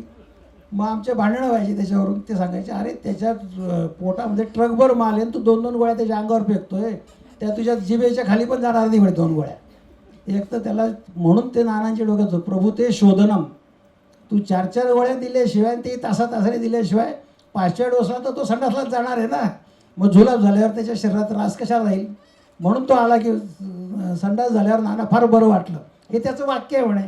म्हणजे याचा अर्थ ते दोष तू ज्या 2 गोळ्यांनी नाही निघाले, माझे 4-4 गोळी तासाने निघाले, म्हणून तो पेशंट बरा झाला. अशा काही गोष्टी असतात की ज्याच्यात त्यांच्यातलं ते होतच ते. आणि त्या सगळ्यात महत्त्वाचं म्हणजे वैद्यावरचा रुग्ण आजसुद्धा माझ्या OPDमध्ये असे काही पेशंट आहेत जुन्या जमान्यातले की ते मला औषध सांगतात की आंबातोडी 2-2 गोळ्या 3 वेळा, सुतशेखर जेवढं पूर्वी आणि पथ्यतीकडे जेवढं तर त्रिपाळात राहते, एवढं मला दे, मला असा त्रास झाला. पर्याय नाही, द्यावं लागतं त्याला. असे नाना होते. आणि गोगटे नाना फार खतरनाक होते. गोगटे नाना नगर आयुर्वेद कॉलेजला शिकलेले आणि त्यांना शिकवणारे पण दिग्गज होते. वेणीवादो शास्त्री, बंदीवादो पंडित वगैरे असे मोठे मोठे माणसं होते. त्यांचं वाघवट पाठ होतं, पण त्यांची स्टाईल फार जोरदार होती. ते ॲनेस्थेटिस्ट होते ॲक्च्युली इरविन हॉस्पिटलला अमरावतीला. तर त्या काळामध्ये MD मेडिसिन जो डॉक्टर होता तो सायकलवर त्या इरविन हॉस्पिटलला यायचा आणि त्याची जी फी होती त्या काळी ती 5 रुपये किंवा 10 रुपये 15 रुपये असेल त्या काळामध्ये. आणि त्या काळामध्ये गोगटेंकडे स्वतःची प्रीमियर पद्मिनी खास बोटीमधून मागवलेली त्यांच्या घरामध्ये त्यांच्याकडे होती गोगटे हॉस्पिटलमध्ये. आणि ते 3 पीस ते म्हणायचे वैद्याने नेहमी अपडेट राहायचं, असं कुर्ता करता टोप्या बिप्या धोतर घालून फिरायचं नाही. तर ते 3 पीस म्हणजे कोट सूट टाय बूट असं सगळं असं. जेव्हा घरातून हॉस्पिटलमधून खाली उतरायचे, मॅडम गायनॅकॉलॉजिस्ट होत्या, ते स्वतः गोगट्यांचं IPD OPD सगळं होतं त्यावेळेस, अजूनही आहे. आजही 150-125 वर्ष झालं गोगटे हॉस्पिटल तसं सगळं बंद पडून आहे, पण आहे.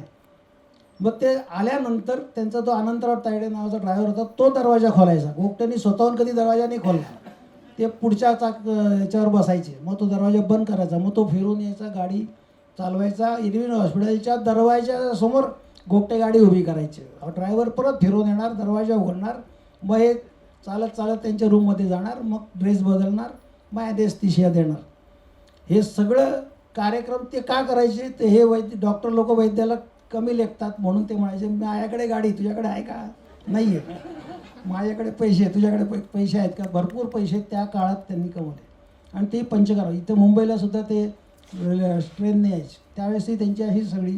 आणि सगळ्या आत्ताही केसेस असायच्या, त्या सगळ्या ॲडमिट करून त्याची प्रोसिजर. आणि ॲनेस्थेटिस्ट असल्यामुळे मॉडर्नचं सगळं नॉलेज. रक्तमोक्षण हे त्यांनी सुरू केलं, सिरावेद नावाचा प्रकार. लोक घाबरायचे सिरावेदला त्या काळामध्ये. कुठून जळवकाव लागली तर अख्ख्या महाराष्ट्रभर सगळं की आज या हॉस्पिटलला कॉलेजला जळू लागली म्हणून.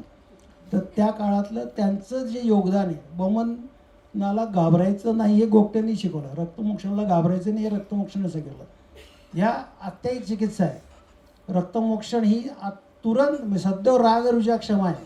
ते खरं आहे का नाही, गोगटे म्हणायचे वाघवट लिहितोय ना, मग त्यांचा तो एक श्लोक होता, इदम आगम सिद्धत्वा प्रत्यक्ष फलदर्शनात मंत्रवत प्रयोक्तव्यम न मीमांसा कदाचन. तू स्वतःचं डोकं लावायचं नाही, इथं लिहिलं आहे ना तेवढं काम कर. ते नेहमी म्हणायचे. चरक माने, सुश्रुत माने, मला माहिती त्यांचा सगळा त्याच्यातला अभ्यास होता. पण वाघवटाने जे दोषांचे 5 प्रकार सांगितले, वाताचे सांगितले, पित्ताचे सांगितले, कफाचे सांगितले, हे कुठे चरक सुश्रुतामध्ये. आणि ज्या पोरांना फर्स्ट इयरच्या हे 5-5 प्रकारच माहीत नाही, त्याला तुम्ही चरकातलं सगळं सांगतायत. आणि चरक हा कसा आहे, तर त्यांच्या दृष्टीने चरक हा काय आहे, तर स्वस्तेचं स्वास्थ्य लक्ष. पहिले त्यांनी काय सांगितलं, दीर्घ कसं जगायचं ते लिहिलं आहे, मग घरगुती उपाय लिहिले, षडविरेचन शताश्री, असं ते क्रमाने चरकाची माहिती द्यायची. मग पुढे जाता जाता जशी तुझी अक्कल वाढेल तसं तुला चरक समजायला लागेल, अशा पद्धतीने त्याचा सगळा कार्यक्रम असायचा. म्हणून वाघबट हा प्रॅक्टिसला सोपा. जास्त जर गोंधळ झाला किंवा जास्त जर कुठं काही सापडत नसेल तर मग ते चरकात शोधा, असा सगळा त्यांचा तो कार्यक्रम होता. आणि त्यांचं बोलणं इतकं भयानक होतं, म्हणजे त्यांचा राग तर त्याच्यापेक्षा तो म्हणजे जर चुकलं तर ते त्यांच्या हातात जे असेल ते मारून फेकायचे त्या काळामध्ये. म्हणजे इतकं भयानक संतापी आणि हे होतं. पण त्यांच्यासारखा विद्वान माणूस जगात दुसरा नाही. म्हणजे हे त्याच्यातले तिन्ही मधले हे प्रकार नक्कीच होते. आणि तिघांचेही नॉलेज आणि अभ्यासाच्या बाबतीत तर काही विचार करायची गरजच नाही. मस्त सर. ह्या असताना ऐकलेस कुठे या तिघांना हो. एकमेकांशी चर्चा करताना हो. त्यातनं काय काय मिळत गेलं? हे जे नाना धुळ्याहून, नाना आणि गोगटे गिरासे हे गाडी घेऊन मोठी एसडीने धुळ्याहून अमरावतीला शुक्रवारी रात्री जायचे. शनिवार रविवार गोगटेंकडे राहायचे. आणि रविवारी रात्री तिथून येऊन परत आपली आपली प्रॅक्टिस करायची. ते त्यावेळेस हे जे काही प्रश्न उत्तरं चालायचे त्यातल्या त्यात प्रश्न असंबद्ध प्रश्न विचारायचं काम गिरासेंचं असायचं. की ते गोगट्यांचं कसं त्यांचे श्लोक तयार असायचे आणि नानांना सगळे यायचं. आणि गोगट्यांनी नानांना आधीच सांगितलं होतं, जर श्लोक चुकला तर मी मारेल आणि मार खावा लागेल. आणि बऱ्याच वेळा ते जेव्हा शिकायला जायचे तेव्हा त्यांनी मारलेलं पण. मग गिरासेंचे असे असंबद्ध, कारण त्यांना नानांनाही माहिती होतं गोगट्यांना की गिरासेंनी काय खूप आयुर्वेदाचं त्यावेळेस काही खूप नॉलेज. नंतर त्यांचं वाचन करत करत प्रत्येकाला येतं तसं ते नॉलेज आलं होतं. तर ते गिरासेंनी विचारलं की नाना एवढा मोठा 200 ml तेलाचा इनिमा कशाला द्यायचा हवेसाठी, 5-50 ml दिलात काय फरक पडतो. म्हणजे की गोगट्यांचं उत्तर यायचं, वाताशय स तैले बिंबिशी नावतिष्ठती. वाताशय जर तेलाने भरलं नाही तर ती प्रवाहिका राहणार नाही. वाघवटाने गॅरंटी दिली आहे. म्हणजे गॅरंटी तुला जर पाहिजे असेल तर वाताशय तेलाने पूर्ण भरावंच लागेल तरच ते करायचं. 250 mlच तेल द्यायचं. 50 आणि 60 ml तेल आणि 200 ml आणि 100 ml निरो बसतीला. ते त्यांचे काय काही वाक्य फार खतरनाक होते. की ते एखाद्या पेशंटने सांगितलं की अमक्या अमक्या वैद्यकडे गेला होता, अरे तो किराणा मालाचं दुकान चालवतो, तो मसाला विकतो, आरोग्यवर्धिनी चंद्रप्रभाचा एक मसाला वेगळा असतो, त्याच्यानंतर पथ्यती काढा अमका अमका दुसरा असतो. म्हणजे शमन औषधं देणं हा मसाला विकण्याचा व्यवसाय असं त्यांचं म्हणणं होतं. अशा काहीतरी गोष्टी त्यांच्या असायच्या.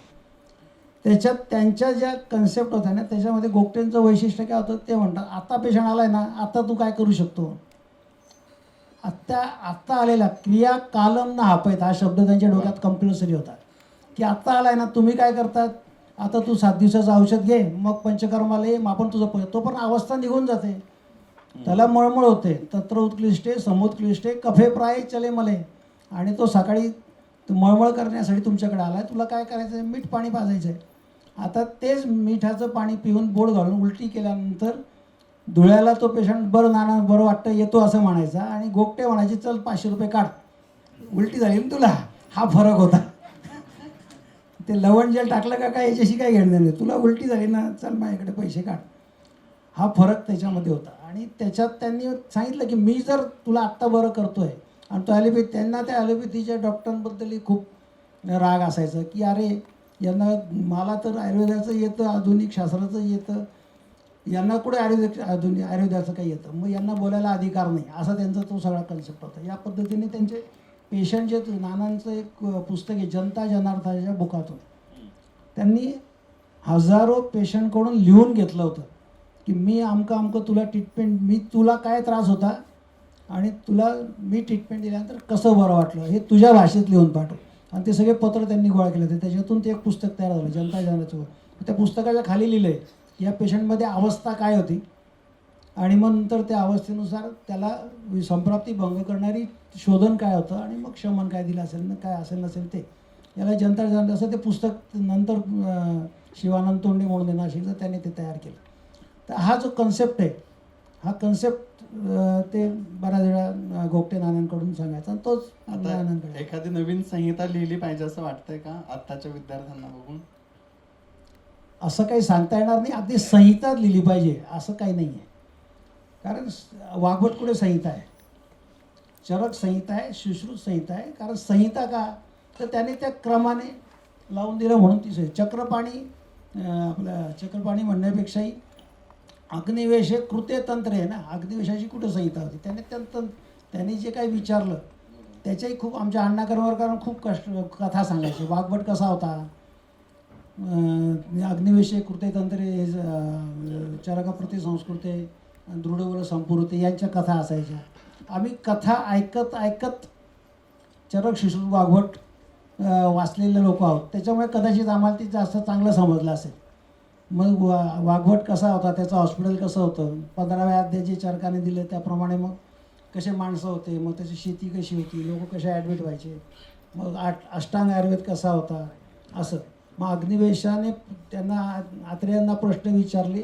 मग तो अग्निवेश पहिल्या वर्षात होता का 12, कारण ते पूर्वीच्या काळी 12 वर्षाचा आयुर्वेद होता. 12 वर्ष शिक्षणात मग भारत भ्रमण करायचं, आणि मग गुरु सांगायचं इथे जा. मग ते पहिल्यांदा जर पहिल्या वर्षीचा अग्निवेश येता हा प्रश्न विचारेल का, 4थ्या वर्षाचा विचारेल का, शेवटच्या वर्षाचा का, हा प्रॅक्टिस करून आला आणि मग याला हा प्रश्न पडला. म्हणून मग त्याने आत्रेयांनी दिलेलं उत्तर कसं होतं, म्हणून चरकात काय काय करू नये हे लिहिलेलं आहे असं अण्णा म्हणायचं. वा, आणि वाघवटात काय काय करायचं ते लिहिलं, एवढंच कर, स्वतःचं डोकं नको चालू, असं वाघवट म्हणतो. हा दोघांमधला फरक आहे. खूप छान सर. ही मुलाखत संपूच नाही असं वाटतंय, पण आता वेळेच्या बंधनामुळे आपल्याला थांबावं लागणार आहे. शेवटचा रॅपिड फायर म्हणून एक 4 प्रश्न विचारतोय फक्त. याच्याबद्दल विचार वगैरे झाला. आवडता ग्रंथ, वाघवट. आवडता कल्प, आवडता कल्प तसे तर खूप आहेत, पण त्यातल्या तर आत्ता जो आमच्याकडे सूत शेखर नाव, सुंठ आवळा साखर एवढंच एक औषध आहे जे आम्ही पंचकर्माला, ओपीडीला, काही मळमळ झाली व काही व्यापत झालं. आवडती वनस्पती, आवडती वनस्पती वासा, हाडुळसा.